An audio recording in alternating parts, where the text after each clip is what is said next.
And I don't know if our listeners know this, but effective the first of the next month, right? The federal government is going to charge better borrowers more money and more interest to do what?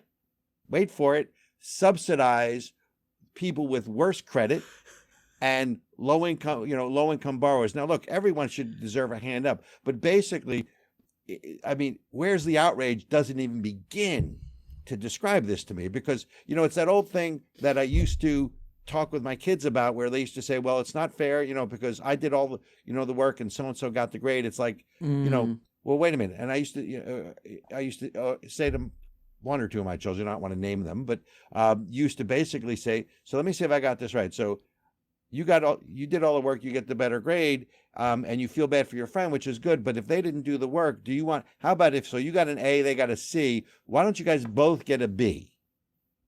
And her response, were they into that? Their response was no. Their response was, well, wait a minute, but I did all the work. So it's the same thing here with the mortgage company, right? So the FHA is basically going to charge you if you have over 680 in credit score. And if this isn't heightened socialism, I mean, it's just one more example of, hey, there's nothing wrong with wealth. We just want to spread it around a little bit. I mean, where's the outrage? And most people don't know it's coming. Folks, it's coming.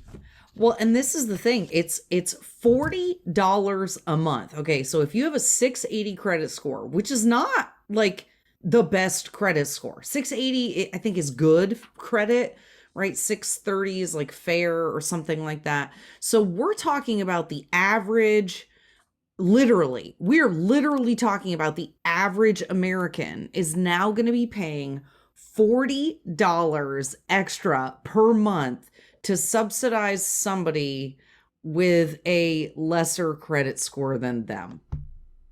And they're not even. Can we change the word subsidize? We're not subsidizing. We're being penalized. They're not even being subtle about it. They're calling this wealth redistribution. They are literally saying that this is to take money out of of people who are better off and giving it to people who are worse off. But it could even be, that might not even matter. What if you have bad credit, but you're rich? What if you have good credit, but you're poor? I'm not sure how that one works. Wait a minute. How does someone, first of all, we have to define sort of rich, but which I don't want to get into, because we can't define what a woman or a man is. So I'm not sure we can define what rich or poor is. But if you have all this money, then why would you have bad credit? And I don't even want to go down that slippery slope. Trust me, as an accountant, Robert, as a person who literally, trust me, it's possible. I'm sorry for interrupting. But okay. If you're rich, how can you have bad credit? Keep going.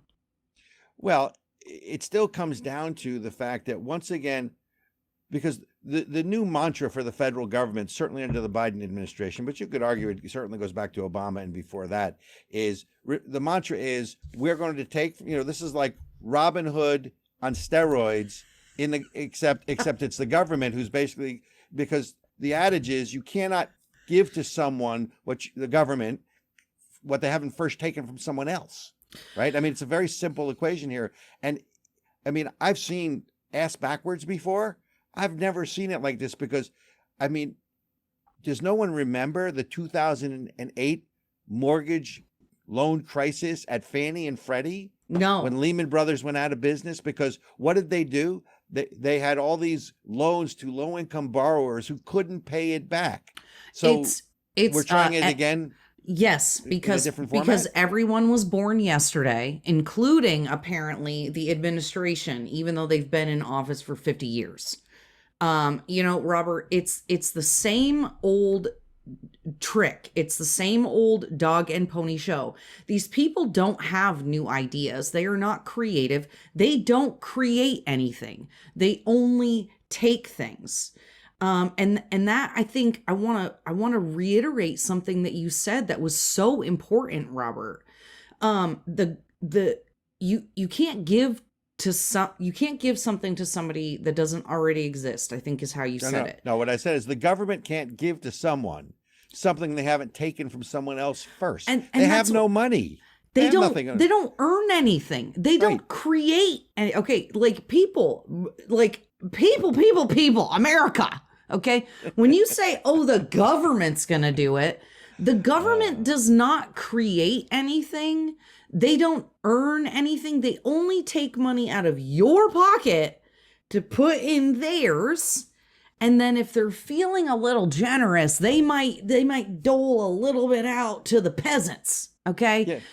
But wait a minute. So I have a theory here. Okay. And because to me, this is not only egregious, and we can argue unfair, who's defining the word fair. I mean, I get all that, but I have a theory here. This is so nakedly anti-American, anti-meritocracy, anti-capitalism, pro-socialism, whatever you want to call it, whatever you want. Because I'm not going to talk about the extreme right or extreme left. Let's talk about mainstream America. And there are some on the left and there are some on the right. And I still believe that's the majority of America. How does America not be outraged at this? And the theory I have is it's all about the packaging. When you look at who's in charge, right? Because you have President Biden, who's 80. He's been in office 50 years, half a century.